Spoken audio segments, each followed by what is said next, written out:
time, what is the ideal cup? This is a question that I get asked so often by the baristas and home brewers. And for me, it's not just about the cup quality, but the experience that comes with it. And I believe by sharing more, you can enjoy coffee in a deeper and more intentional way. I love to approach every cup of coffee like how I want to build a dream home.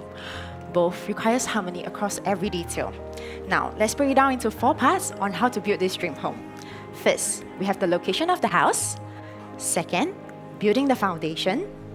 Third, designing the interior. And finally, the exterior. And let's start from the location of the house. I'll carefully select the land and the terroir for the house to be built on. Just like how I'll carefully source for your coffee and roast, it sets the stage for everything else.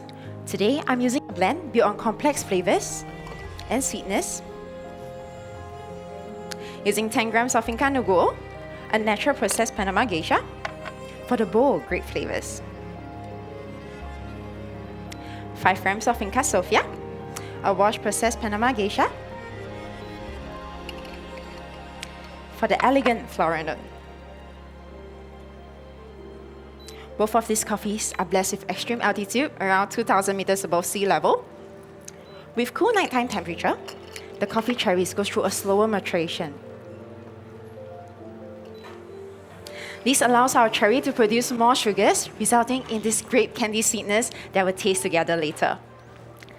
Now, to bridge these 2 very different coffees together, I've added in 1 gram of a natural processed Indonesia Liberica from Riza. Riza's coffee shares similar characteristics of this grape and subtle floral note, which creates this seamless transition from the bold Nugo to the elegant Sofia. And when we put them together, we get a new note of blackcurrant, which neither of the coffee can achieve alone. Now that we have built the location, found a location for our house, we are ready to move on to the second part. But let me share a little bit more about the coffee. These coffees are roasted exactly 4 weeks ago, now at the absolute peak. And to ensure that all the flavors in this blend shines through, we roast them to closely similar solubility to a 13% development. This ensures that the extraction stays closely similar, resulting in a balanced cup. And now we are finally ready to move on to the second part, the foundation. Judges, I would like you to pick up the piece of Lego labeled number 2. This represents the foundation, and I would like you to fit into location labeled number 1. Yes, this is the first piece that I'll always build first before anything else, as it acts as a structure and support for every other part. Just like what sweetness and mouthfeel does for our coffee. Now, the choice of equipment is important. I've chosen to use this Oreo white tripper. The white base ensures a full and even saturation, enhancing the grape candy sweetness in our coffee. And I've ground all my coffee with the option O at the lowest RPM.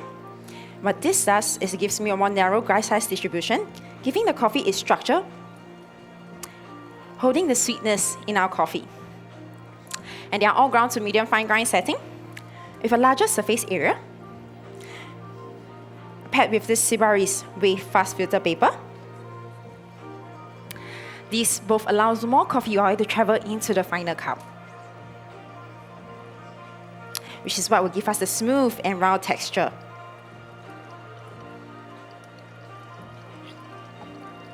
Now, a house with a solid foundation isn't enough. We need to fill it in with the third part, which is designing the interior.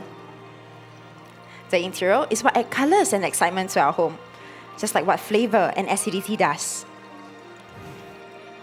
So the choice of water, the water allocation, as well as the total amount of water used will impact the flavor profile as well as the intensity of the acidity. So I've chosen to use 100 ppm with 3 parts of magnesium to 1 part of calcium. These will help to amplify the malic and tartaric acid of the coffees. Splitting my brews into 4 pours, hitting 65, 150, 200, as well as 270. With fresh water introduced into the brew bed each time, these will help to highlight and amplify the malic and tartaric acid.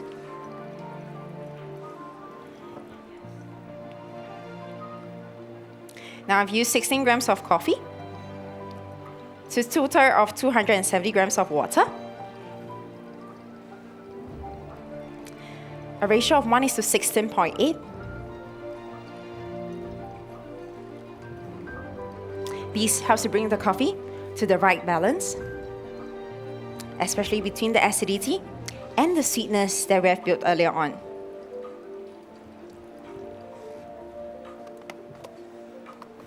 Now, judges, let's pick up the next piece labeled number 3 and add some colors and excitement to the foundation that we have built earlier on. Now that we are done with the design, we are ready to move on to the last part, which is the exterior.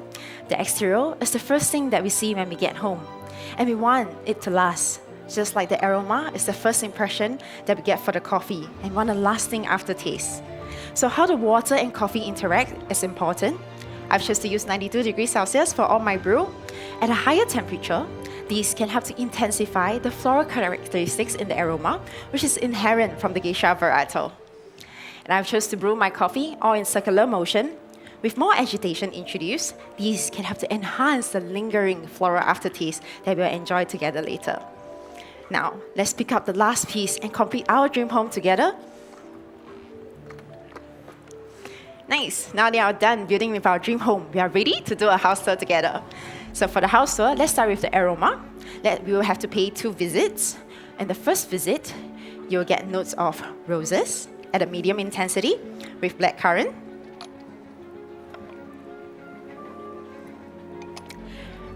And when your second visit, you will experience this bouquet of pink roses.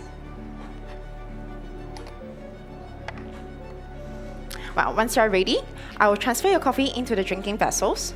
But before your first assessment, I would like you to swirl 5 times. Here you go, this is for you.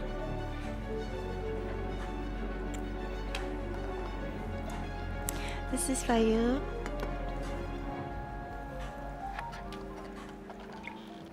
And this is for you. Go ahead.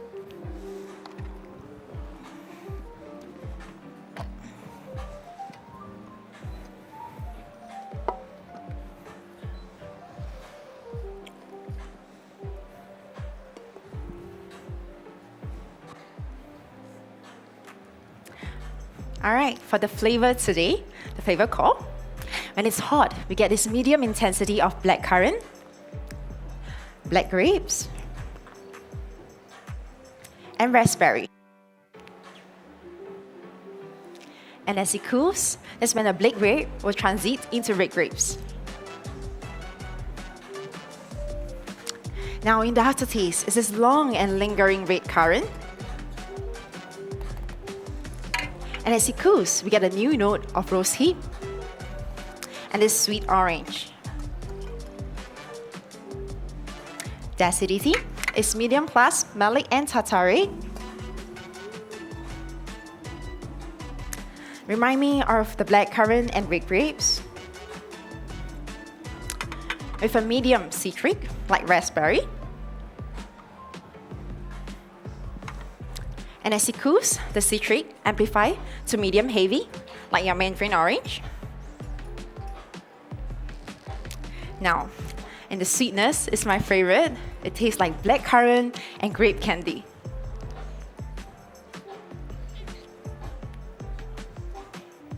And the mouthfeel, it's at medium heavy, smooth and round.